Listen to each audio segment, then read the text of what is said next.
کی خدمت کرتا تھا. بخاری شریف میں ہے یہ، صحیح بخاری میں.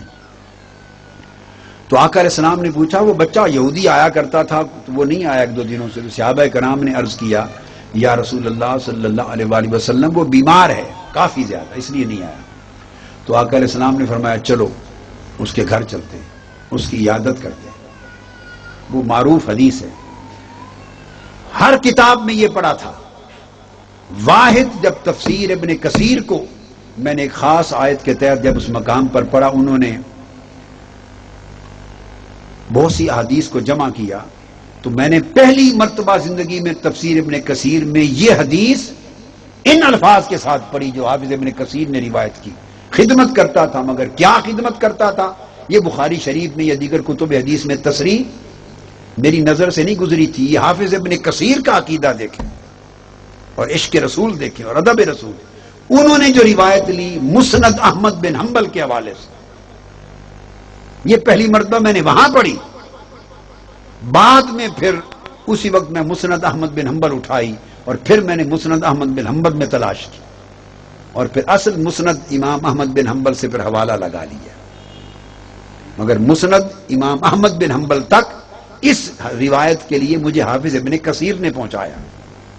انہوں نے لکھا، اس روایت کو لیا حافظ ابن کثیر نے، اور بھی لے سکتے تھے. انہوں نے لیا کہ وہ جو یہودی لڑکا خدمت کرتا تھا وہ کرتا کیا تھا، حضور کے وضو کے لیے لوٹے بھرتا اور مجلس میں حضور کے جوڑے نالین اٹھا کے گود میں رکھتا تھا. حضور کے جوڑے اٹھاتا تھا.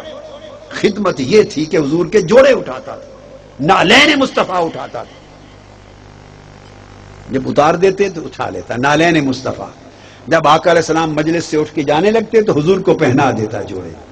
انہوں نے خدمت لکھ دی کہ وہ حدیث کی روایت میں کہ وہ یہودی لڑکا حضور کے جوڑے اٹھاتا تھا، لوٹے بھرتا تھا وضو کے اور جوڑے اٹھاتا تھا. یہ خدمت اور نوکری تھی. آگے پھر جب وہ علیل ہو گیا تو آقا علیہ السلام پوچھنے کے لیے تشریف لے گئے. پھر اسی روایت میں ایک الفاظ آگے میں اور جل کے اور ایمان افروز تھے اضافی. انہوں نے روایت کیا کہ جب آقا علیہ السلام گئے اس کے سرانے بیٹھ گئے تو وہاں اس کے گھر جا کر اس وقت اس کو دعوت ایمان دی کہ تو اسلام قبول کر لے اور میرا کلمہ پڑھ لے. اس لڑکے نے اپنے باپ کو دیکھا، یہودی ساتھ کھڑا تھا، اور آقا علیہ السلام اس کے سرہانے چارپائی پہ بیٹھ گئے. اے یہودی، تیرے سین پہ بھی قربان جاؤں اور تیری حویلی پر بھی، تیری چارپائی پہ بھی آقا آ کے بیٹھ گئے. جب آقا نے فرمایا دعوت دی کہ کلمہ پڑھ لے تو اس نے باپ کو دیکھا، باپ خاموش کھڑا رہا. آقا علیہ السلام نے اسے دوبارہ فرمایا. اس نے پھر باپ کو دیکھا تو باپ نے کہا مجھے کیا دیکھتا ہے، ابو القاسم یعنی محمد مصطفیٰ جو فرماتے ہیں کلمہ پڑھ لے. مطلب یہ تھا کہ ہر ایک کے گھر تھوڑا جا کر یہ دعوت دیتے، تمہارے گھر آ جائے ہیں دعوت دے رہے ہیں، چھوڑ دو مجھے، میرے مذہب کو کلمہ پڑھ لو. کلمہ پڑھ لیا تو آقا علیہ السلام جب باہر نکلے تو اس کی روح قفس انصری سے پرواز کر گئی. تو آقا علیہ السلام جب نکلے تو حدیث کے الفاظ میں دروازے سے نکلے تو نکلتے ہوئے یہ فرماتے، صحابہ کرام کو فرماتے جا رہے تھے اس اللہ کا شکر ہے جس نے میرے صدقے سے، یہ الفاظ ہیں، انقذہ اللہ من النار بی، جس اللہ نے میرے صدقے سے، میرے وسیلے سے اس کو دوزخ سے نکال دیا اور دوزخ سے بچا دیا. تو آقا علیہ السلام نے خود اپنے وسیلے کا دوزخ سے نکل کے بچ جانے کے اوپر اپنے وسیلے کا، اپنے صدقے کا کہ میرے صدقے سے اس کو دوزخ سے بچا لیا، اپنی زبان مبارک سے لفظ استعمال کیا. حافظ ابن کثیر بہت عقیدے والے ہیں. اسی طرح یہ روایت بھی میں نے زندگی میں پہلی بار شیخ الحدیث صاحب اور مفتی صاحب تفسیر ابن کثیر میں پڑھی، پھر میں نے اصل کتاب نکالی. وہ بخاری شریف کی، مسلم شریف کی حدیث جو کثرت کے ساتھ آئی ہے. جب آقا لوگوں کی تو آپ جوش میں آ کے فرمانے لگے سلونی اما شئتم، آج پوچھ لو مجھ سے جو پوچھنا ہے، سلونی اما شئتم. تو ایک شخص کھڑا ہوا، اس نے کہا پھر آج دریائے علم جوش میں ہے تو لوگ اس کو کہتے تھے یہ حرام زادہ ہے.